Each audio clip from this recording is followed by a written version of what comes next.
The following program is being brought to you on the Voice America Business Channel. For more information about our network and to check out additional show hosts and topics of interest, please visit voiceamericabusiness.com. The Voice America Talk Radio Network is the worldwide leader in live Internet talk radio. Visit voiceamerica.com. The views and ideas expressed on the following program are strictly those of the hosts or guests and do not necessarily reflect the views and ideas held by the Voice America Talk Radio Network, its staff, and management.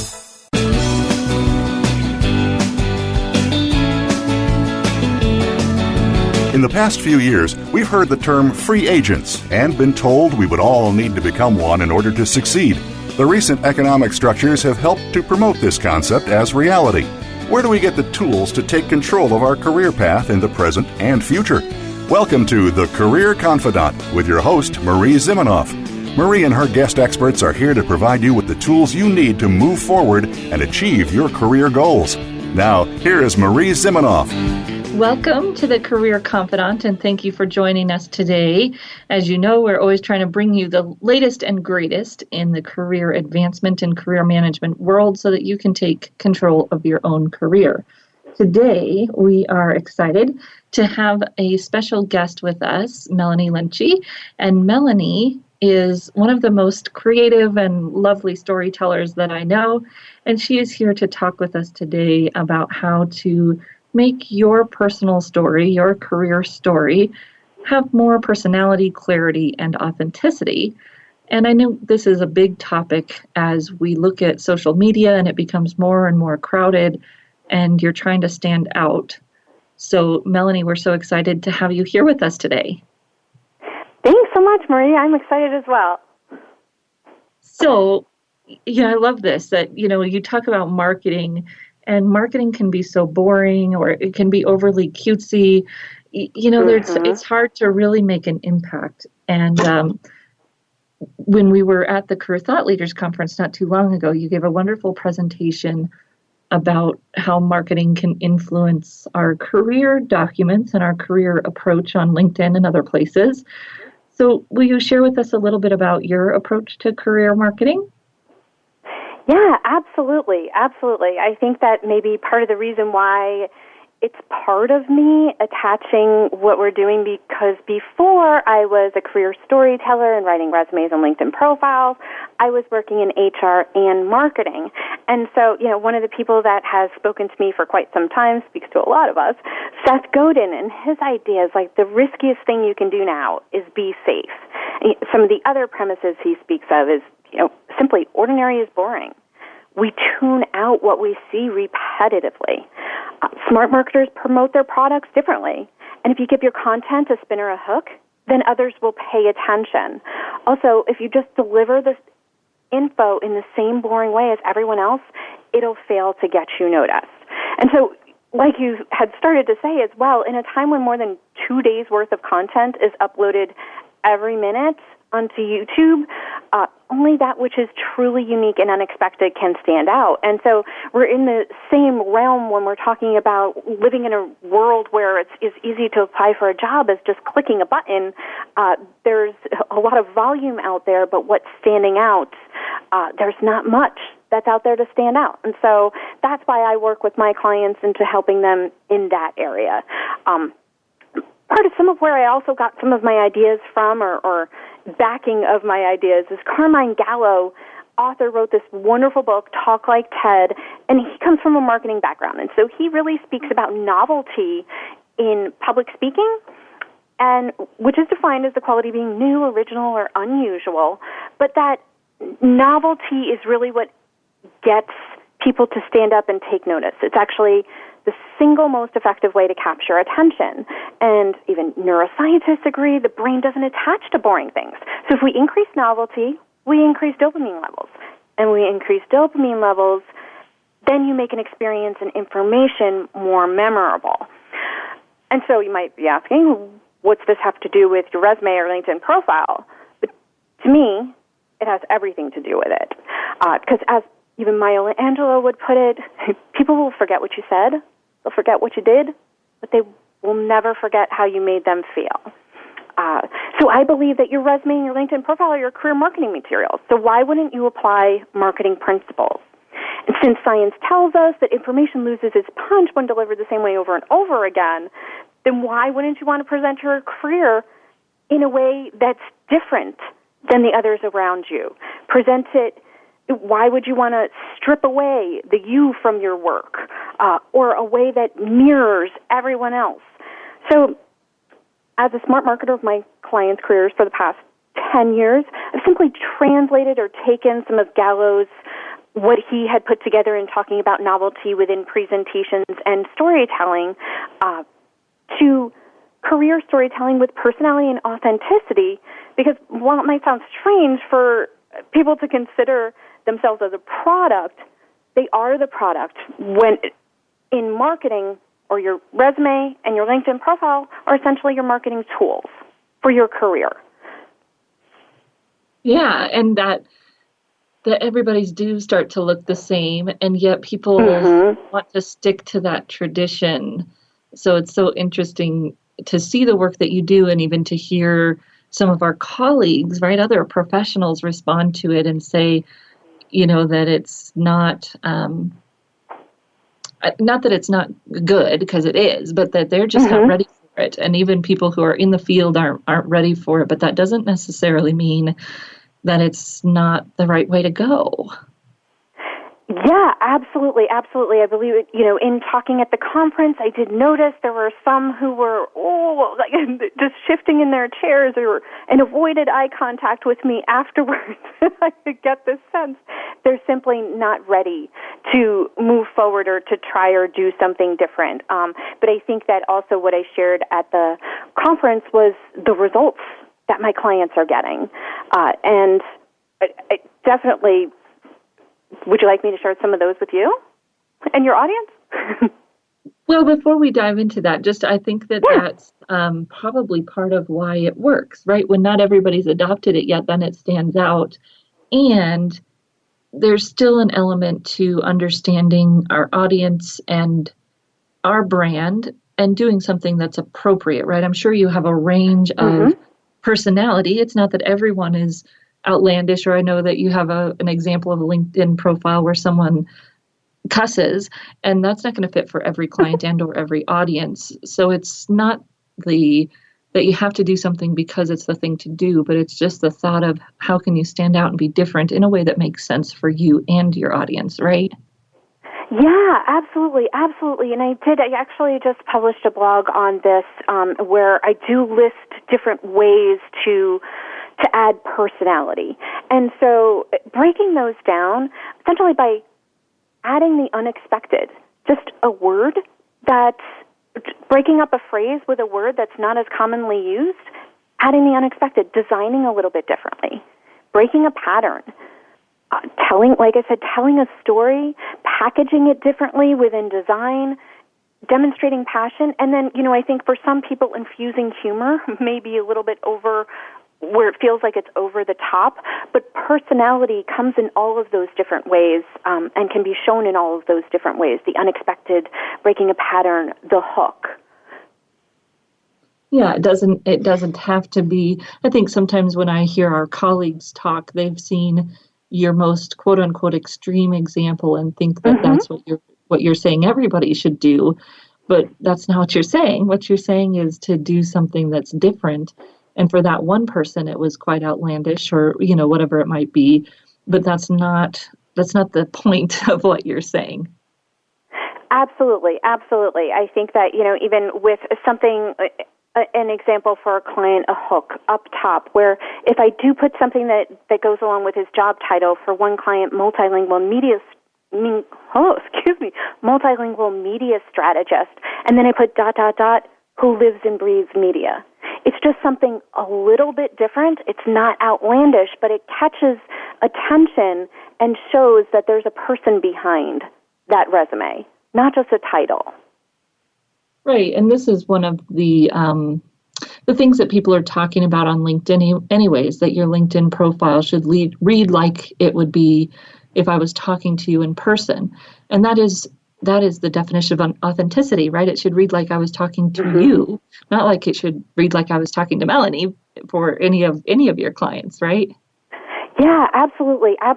And, I've been applying a lot of this personality, and I can sometimes great clients let me go a little bit further with them and express, and they love the feedback that they get because LinkedIn seems to be considered more appropriate for this personality or more conversational tone.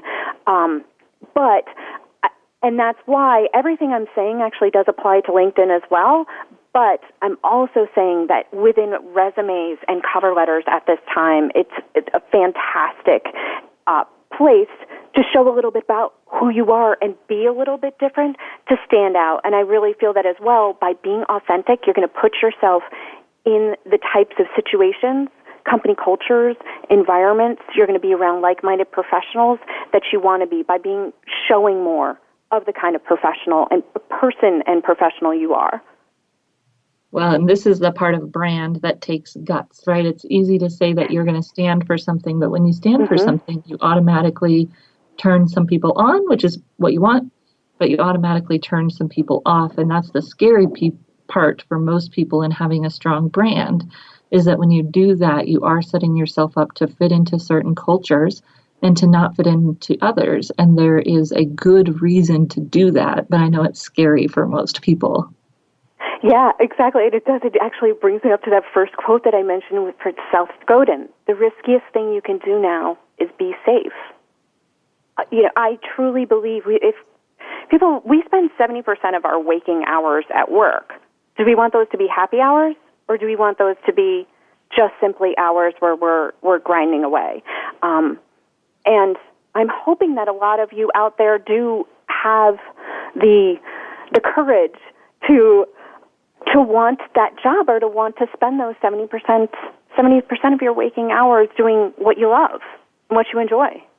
Right, and having that safe brand is a false security per that quote, right? You can have a brand that is middle of the road, quote unquote, professional, whatever you want to say it's boring. And you can have that brand and think that you're being safer, or you're creating or inviting more opportunity for yourself because you're middle of the road. But the truth is that you're not. You're actually just falling in with the masses. And, I always tell people, why do you buy a generic brand, right? Why do you buy a generic brand? Because it's the cheapest. And if we are generic in our brands, that's the only appeal you're going to have, and none of us want that. So we're going to take a short break, and then when we come back, we're going to dive into hearing some of Melanie's success stories and some of her specific thoughts that can help you put some personality into your marketing documents. So we'll be right back in just a few minutes.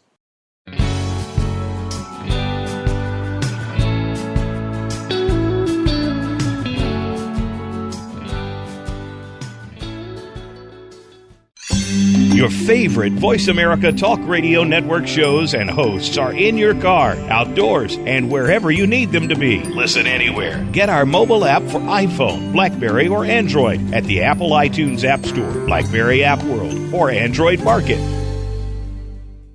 You know that the career landscape has changed and that you need to be proactive about managing your career. You can have the foresight, skills, and confidence you need to take charge of your career and seize opportunities. A strategic advantage and career expert, Marie Zimenoff has helped thousands of leaders like you get focused, get found, and get hired. Visit getcareersmart.com to find out more. That's getcareersmart.com, or call 800-521-2080 to schedule your complimentary consultation. Get the news on our shows and other happenings by following us on Twitter. Find us at VoiceAmericaTRN or twitter.com/VoiceAmericaTRN. You are tuned in to The Career Confidant with Marie Zimenoff. If you have a question or comment for Marie or her guest today, please call 1-866-472-5790. That's 1-866-472-5790. You may also send an email to marie@astrategicadvantage.com. Now, back to The Career Confidant. Welcome back to the Career Confidant, and today we are in for a treat and have already been having a treat with Melanie Lynchy here talking about personality and authenticity in our marketing documents. And we've been talking about the general idea and a little bit about LinkedIn, but I know, Melanie, specifically, you are doing this more and more in resumes as well. So tell us a little bit more about what you've been doing in your clients' resumes and the types of results that people have been seeing. Yeah, absolutely. So not too long ago, I had a repeat client, Julie, come back to me. At this point, she had stepped away from the niche engineering work that she was doing, so she was unemployed, and she wanted to transition into a project manager role. So career change here. It was less than a month when she sent me the email to thank me because she had been noticed by multiple companies and had a job offer within that time, less than a month. And so with the personality for her within her resume, even up top, where I don't use what's called the objective any longer. It's a value statement. So you want to put what your value is up top. But essentially where that objective would go, up top, just this statement: combine engineer-level technical know-how with personality to engage and unite project players at all levels, from detail diggers to decision makers, to meet project milestones and strict delivery deadlines. So you could see within there I have a little bit of alliteration going on with the d, but I also have used just a couple of slightly different phrases: project players, detail diggers. It's simply by making those slight little adjustments where you get someone to go, is there a real person in here? I think what I really want to get across here is that not all showing personality is dramatic. You're trying to get people to take notice and attach and think and want to keep reading. And I can go with it, Jamie, too, who was a client as well, and she was called in to interview, actually, even though they had already hired a person for their position. So they had closed the position, received her resume. They were so wowed. They called her in. They ended up telling the other person that it wasn't working out and hired this client of mine. I actually blogged on this, too, how to turn an interview rejection into a job offer, and that's over on my website, resumerelief.com. So you could read that as well. But with Jamie, something we did that was different. So this isn't going way over the edge.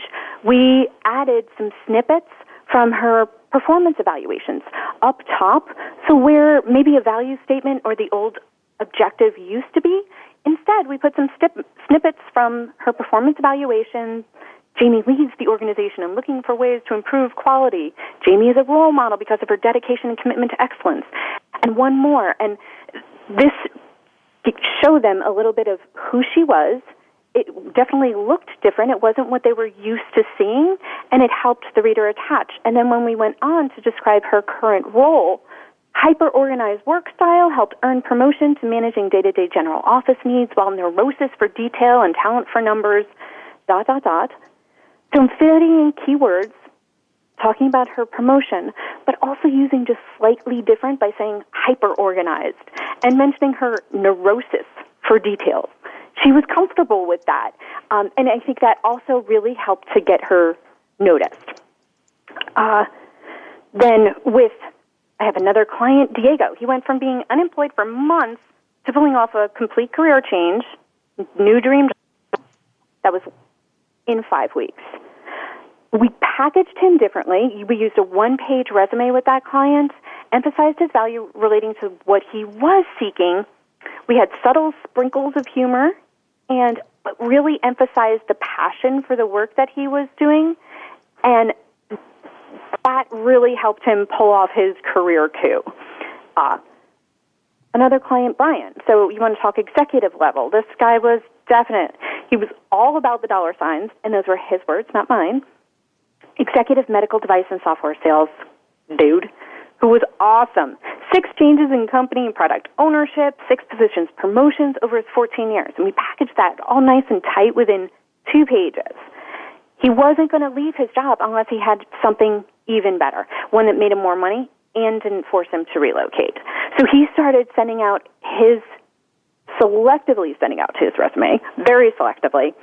And within 6 months, he had his 6-figure gig that let him stay at home, what we used with that, it was completely just tone, design. The tone and design also reflected his time is money attitude. We didn't want to waste their time. And we understood that. He knew that his decision makers would not spend a ton of time. But we also demonstrated personality through storytelling. And when he had contacted me, he had said, I want you to help me tell my career story. We also presented stats in a novel way, or in a different way. So by pulling out and putting some of this information into shaded boxes and bars, like to highlight those key accomplishments and numbers and ways that he really rocked it. We also a mix of very conventional and playful language. And again, all of that within a tight 2-page document. Color as well helped there. Top executive, right. He used a little bit of his personality and really stood out. Yes. Then we have the one that I think that when I spoke about at the conference, there was Trevor, who was young and fun, super sales star after just 5 years on the job. He was in the tech arena, but he couldn't shake wanting more of a leadership role. Now, he snagged a role. This was less than 8 weeks later. He was relocated back to his hometown where he wanted to be. And with this one, I broke probably every resume rule in the book. No, I actually didn't, because the document was still ATS friendly, so applicant tracking system friendly, still fit within those bars, still looked very much like a resume. He wanted it light on the visual bling and heavy on the grammatical and verbal bling, or novelty. So how I did that was a lot of alliteration, some injections of humor and contractions, conversational injections, and I actually used the first person within his resume as well. I definitely believe that his courage to show his personality and be authentic really paid off and helped him shine within the young, fun tech startup arena. Very important point there about his target audience, right? Mm-hmm. That how you write depends on that target audience. And what I love is that you can do this with or without the first person. I know there's some people in our industry who talk about telling your story and then it has to be first person, and that's not appropriate for some audiences. However, absolutely not. Right, and you can still have authenticity and personality and using the creative words that you're talking about without getting too far out of the quote-unquote traditional resume framework, which is going to help someone who is applying to more traditional companies like your engineers, right? Those folks need to be a little bit more traditional, and yet they can still have some personality even in their resumes, which I love. Absolutely, absolutely. You know, and I feel that especially with this client, and part of the reason he was willing to, he had said right off the bat, what's most important to him was culture, the environment. He loved the type of environment he was working with at his current company. It was fun, it was light, it was casual. They had their mixers every Friday. It was one of those great companies. He wanted that again. It was so important to him, and that's why he was not afraid to show who he was, because he wanted to attract that as well. Right, and that made sense for him where he wanted to go in his audience. And I think sometimes we get into a rut in our communication, or we're used to our resume looking a certain way if we're out there in the working world. And so getting that opportunity to really take it off and do it differently. And some of the terms you're talking about, like with your engineer there, the data diggers or whatever that was, that's a little bit of slang, a little bit of fun language, but it doesn't throw off the whole picture of what your resume is or needs to be or what the company is expecting. It just puts a little bit of extra flavor in there that, like you said, makes them go, there's actually a human in that thing, which is great. Absolutely. Yeah, I think you hit the nail on the head, and I love that word that you use, flavor, because that's exactly what it does. It just sort of, I wasn't expecting that word to be there. I think so often, we read so many, even people, everyone out there of you who's applying for a job or putting together a resume, if you're looking at job descriptions, you're probably seeing the same words strung together over and over again. and we become blind to them.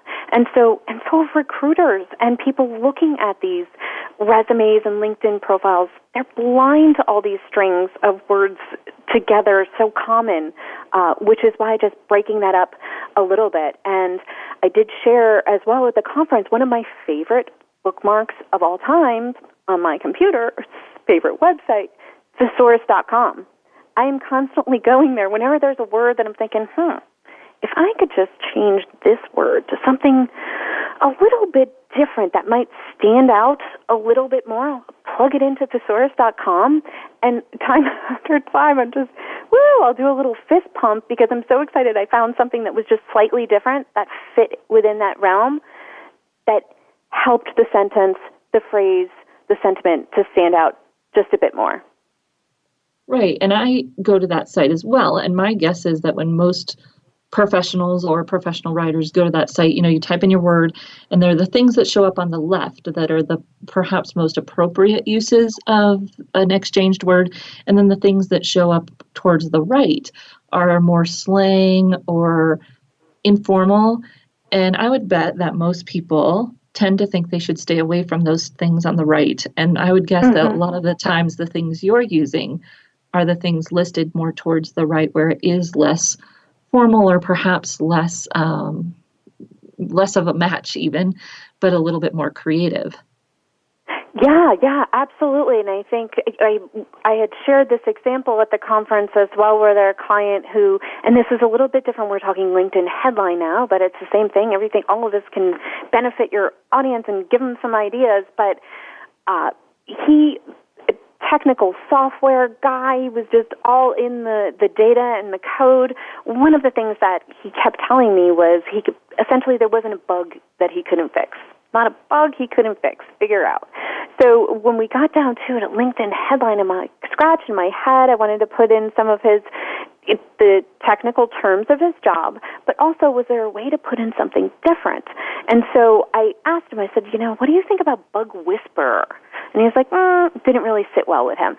So then he said, what about bug exterminator? And I'm like, okay, that just makes me think of bugs in the Orkin Man, and I don't want to peg you as the Orkin Man. So let me think about this, and I plugged exterminator into thesaurus.com, and it came up with bug slayer. When I threw that back to him, he was like, that's it. I love it. Just something a little bit different within his LinkedIn headlines to be able to, put in his title, technical software analyst.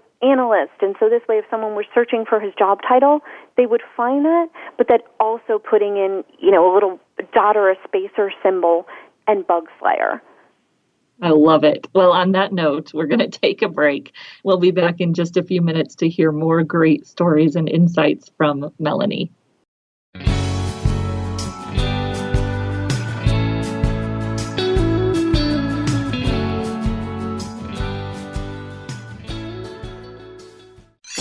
Your favorite Voice America Talk Radio Network shows and hosts are in your car, outdoors, and wherever you need them to be. Listen anywhere. Get our mobile app for iPhone, BlackBerry, or Android at the Apple iTunes App Store, BlackBerry App World, or Android Market. You know that the career landscape has changed and that you need to be proactive about managing your career. You can have the foresight, skills, and confidence you need to take charge of your career and seize opportunities. A strategic advantage and career expert, Marie Zimenoff has helped thousands of leaders like you get focused, get found, and get hired. Visit getcareersmart.com to find out more. That's getcareersmart.com or call 800-521-2080 to schedule your complimentary consultation. Get the news on our shows and other happenings by following us on Twitter. Find us at VoiceAmericaTRN or twitter.com/VoiceAmericaTRN. You are tuned in to The Career Confidant with Marie Zimenoff.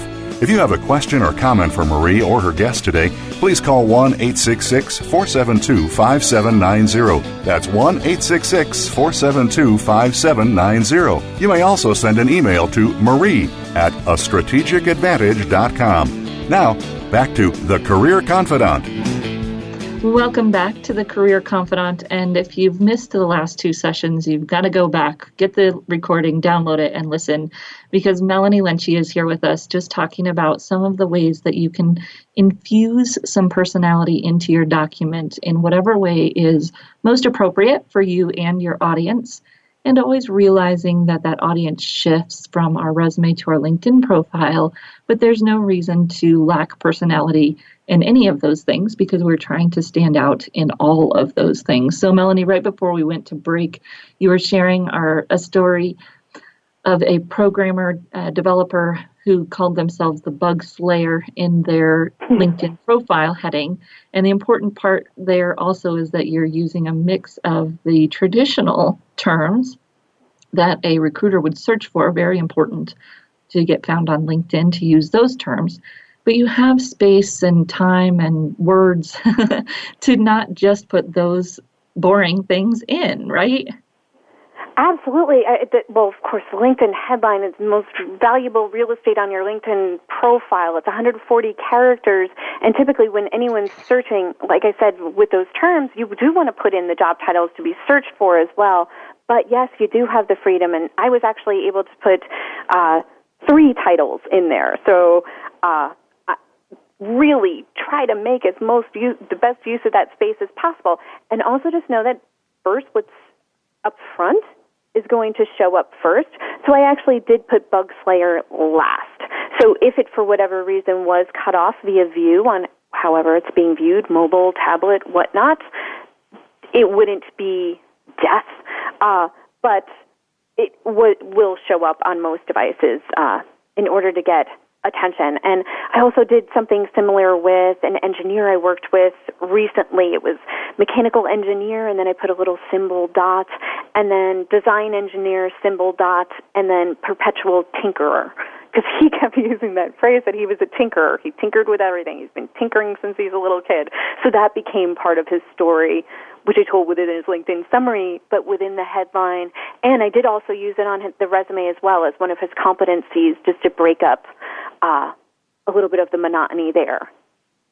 I love that. And, people always say a few things. So people always say, well, you're using the thesaurus, so that's going to sound contrived. Well, you might use the thesaurus here and there, but what the example you just gave was using using the candidate's actual words, which of course is ideal, and all of us who are in the writing business look for those actual words.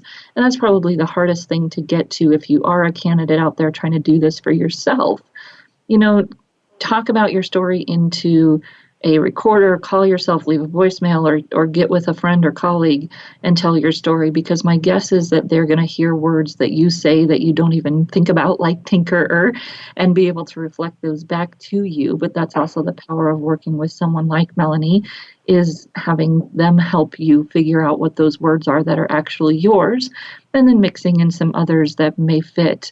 But it's all about being authentic. We don't want to take words that don't fit for you and plug them in there. It's your story, and that's what makes it so powerful. Yeah, absolutely, absolutely. I love using pieces of clients. It usually has to come from them, and even the multilingual media strategist that I mentioned earlier, he was the one who said, "Who lives and breathes media." He told those were his words. I had another client who, one of the first emails that he sent me, I love my crazy cool career in media. It was also in media, happened to be, and that was the first statement within his LinkedIn profile summary. That hook, those were his words. There are a bunch of questions. Of course, you can ask yourself many questions in order to come up with some information, but what have others said about you is one of those questions. What do people say about you at work? What are you the go-to person for? What can you work on all day long? What's your favorite project or initiatives that you've worked on? Do you have a nickname at work? And keep it clean, but if so, is there a way to position that and use that as a hook or something to grab attention? Is there anything about your personal life or career that makes others say, wow? Even recently I worked with another client. He's a top executive, wonderful gentleman, and his back way in the day, he had worked for one of Steve Jobs' first companies. And we weren't going to talk about that. I mean, I don't love putting anything that says 80s on a resume or within a LinkedIn profile. But what we did, because it was kind of interesting, we actually positioned that to within his value statement, starting out with Steve Jobs, before he had started Apple, within his value statement on his resume to grab attention, and then also within the summary section to start out on his LinkedIn profile to also tell his story. Yeah, and that, that story piece, it comes from you, the candidate, and asking great questions or getting together with someone that can ask great questions or Googling and finding great questions is definitely a good place to start so that you can tell that story. And, that's one of the things that I love about our work, Melanie, is that, when you get that question and you ask the question, I have a LinkedIn profile that the guy pretty much wrote himself because he answered the questions and it was just so powerful. It was like, okay, I'll edit that and, make it sound a little bit better. But that's you and that's powerful. Mm-hmm. It's your story. So let's get it in there. And I think sometimes our candidates are afraid, even when they answer those types of questions, they come up with something authentic.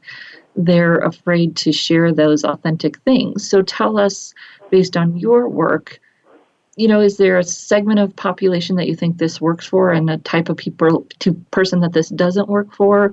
Or how can someone judge if they should be doing something like this or not?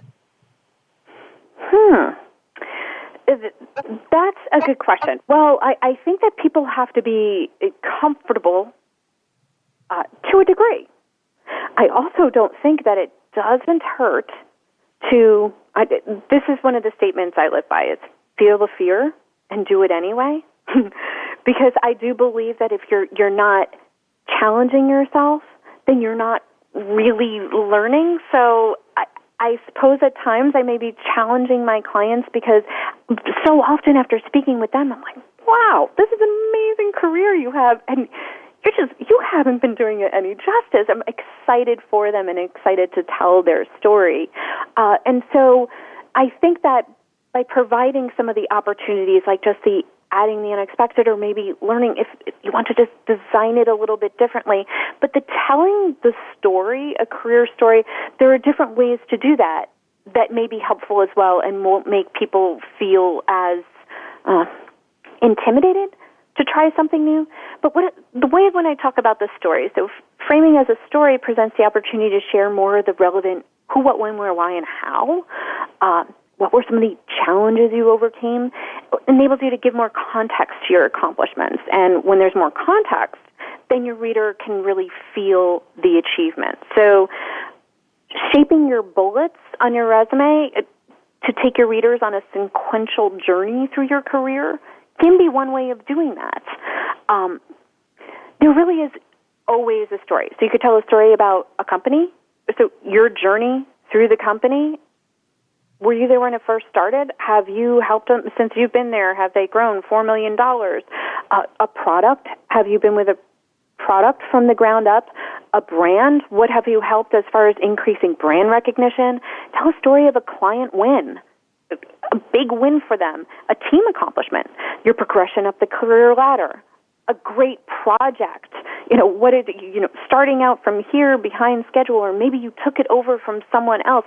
Give a little context to the accomplishments on your resume. Never using the word responsibility, but framing as accomplishments and giving context to that. You could also even just by looking at your positions when you're going to just try to write some detail or bullets out for a position, framing it as your time within the company, your time within that role, and tell the story, how you worked up from where you were and how you are where you're at now.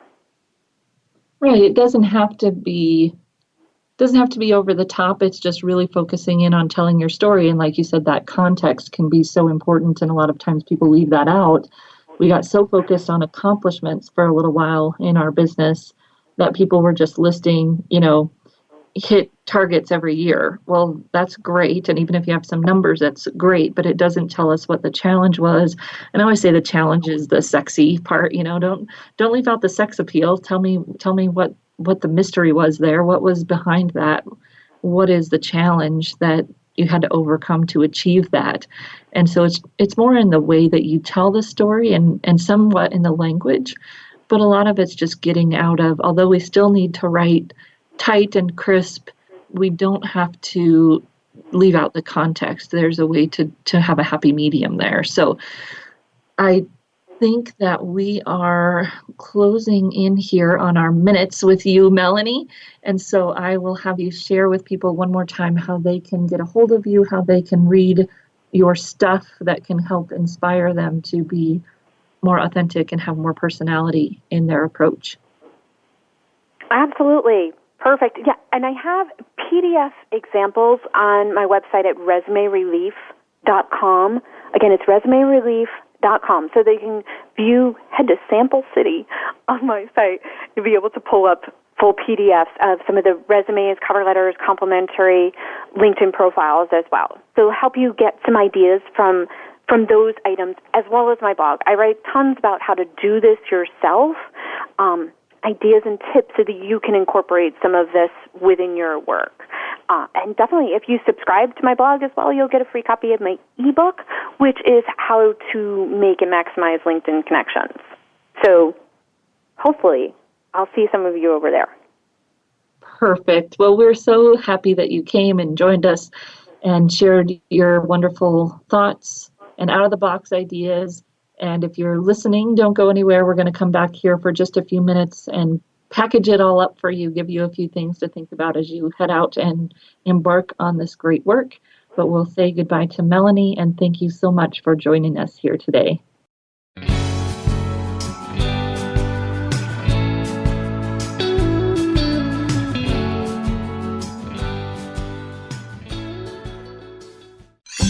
Your favorite Voice America Talk Radio Network shows and hosts are in your car, outdoors, and wherever you need them to be. Listen anywhere. Get our mobile app for iPhone, BlackBerry, or Android at the Apple iTunes App Store, BlackBerry App World, or Android Market.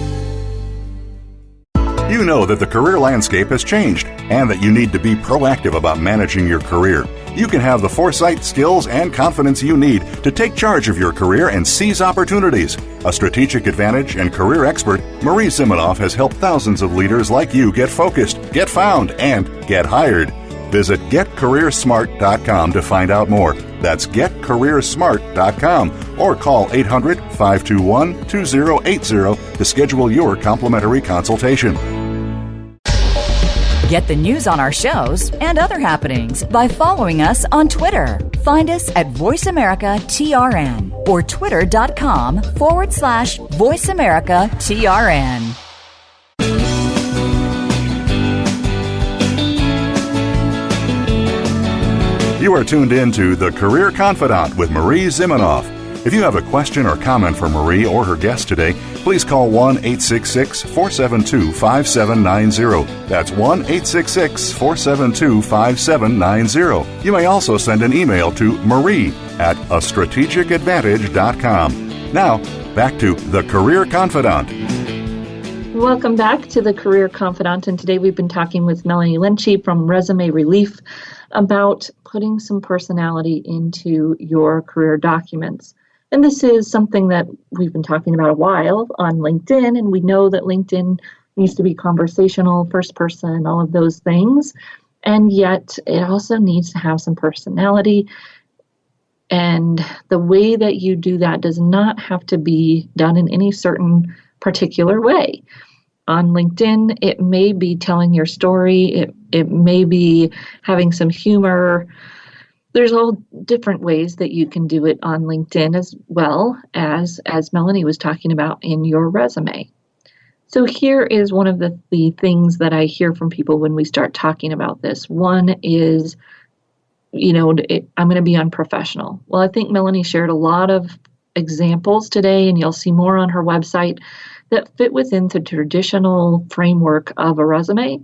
You don't have to be outlandish or break any rules necessarily to have personality. It may just be a few different phrases in your resume. It doesn't have to include first person by any means. Most of the examples she shared did not use first person on a resume. It's just thinking about using your own language instead of the tired, droning stuff that you see in job descriptions. You have plenty of room on that page and plenty of space to work in those terms from the job description to make sure that you're fitting into the mold that they need you to fit into and going to pass through any kind of applicant tracking system. As Melanie shared, you can also combine those kinds of terms in the headline of your LinkedIn profile. You have 120 plus 140 characters there, and you'll be surprised at how many words you can actually fit into that many characters, allowing you to mix job titles that a recruiter would be searching for to find you, which are very important in that part of LinkedIn, as well as more creative, authentic things to you, so that when they get there, they find you, you show up high in their search, they actually want to read it and see right away that there's a human behind that, a personality that may be intriguing to talk to. Don't we want them to be intrigued to talk to us, not for them to read past it and think, oh, another analyst or another programmer, right? You want to stand out a little bit, catch their eye, and you can do that while still having a professional approach. The other thing that people go to is that, oh, you want me to have, this highly visual resume. And actually, Melanie does have some visual samples, but she and I would both tell you that that's not it at all. In fact, the visual only makes sense if it highlights the words, because the words are what a recruiter or hiring manager is going to put the most value into. A great visual resume might catch their eye. However, that visual doesn't have to be flashy. In fact, it may be more effective if it's not in catching their eye. It just needs to be well done and distinctive in itself as a visual approach. And both of those things, the words and the visual, have to keep both sides of the party in mind. It's about you, it's about your brand, and your brand has to be connected to your target audience. To be a brand, that's what a brand is. It's not just about you, it's also about how do you relate to that target audience? How do you meet their needs? How do you address their pain points? That those two things together encapsulate a brand, not why you're so great in a vacuum.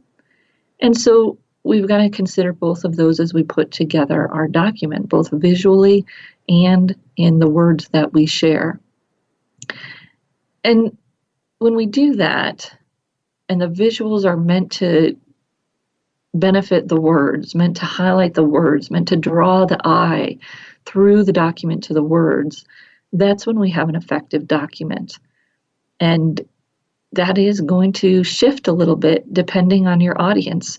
And shared this story a while ago, working with a recruiter for a instrument company here in my neck of the woods. And she had gotten an infographic resume, right? Highly designed, all graphically designed. You've seen infographics in articles or on the internet, and people are doing infographic resumes. And her first thought was, whoa, this person must be from Europe. And that was an interesting thought, but it's good to know that that's how a more traditional company recruiter was thinking. And, that it wasn't a standout in a good way. It was a standout, but I don't know what to do with this. And so for that person in that industry, didn't work, right?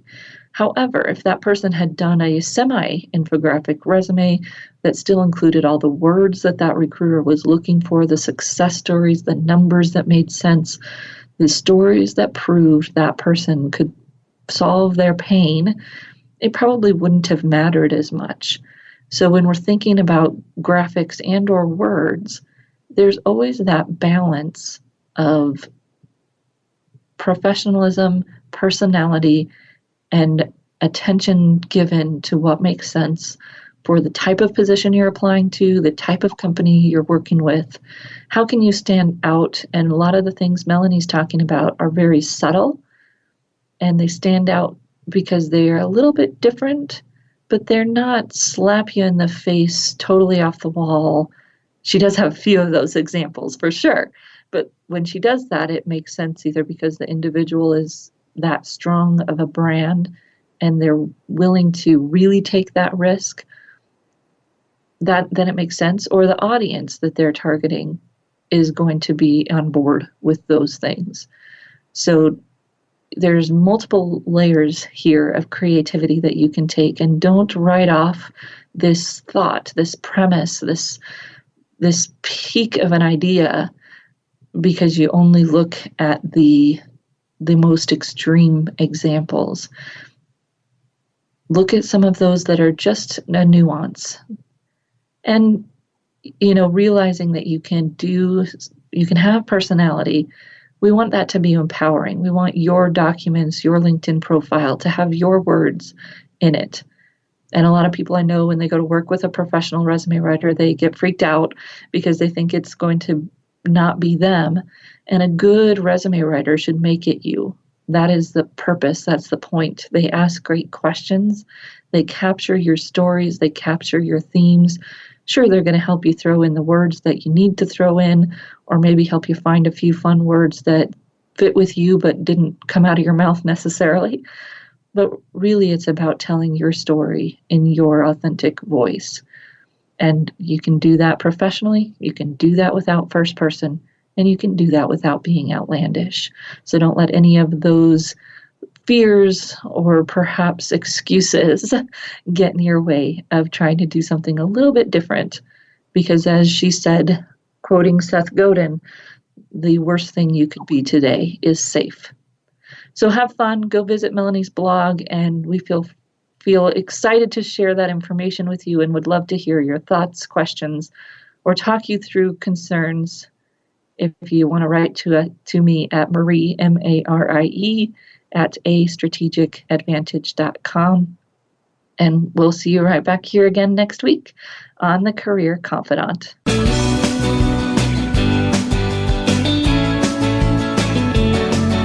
Thank you for listening to The Career Confidant. Marie Zimenoff will return again with another terrific guest next Monday at 6 p.m. Eastern Time, 3 p.m. Pacific on the Voice America Business Channel. Be sure to join us then.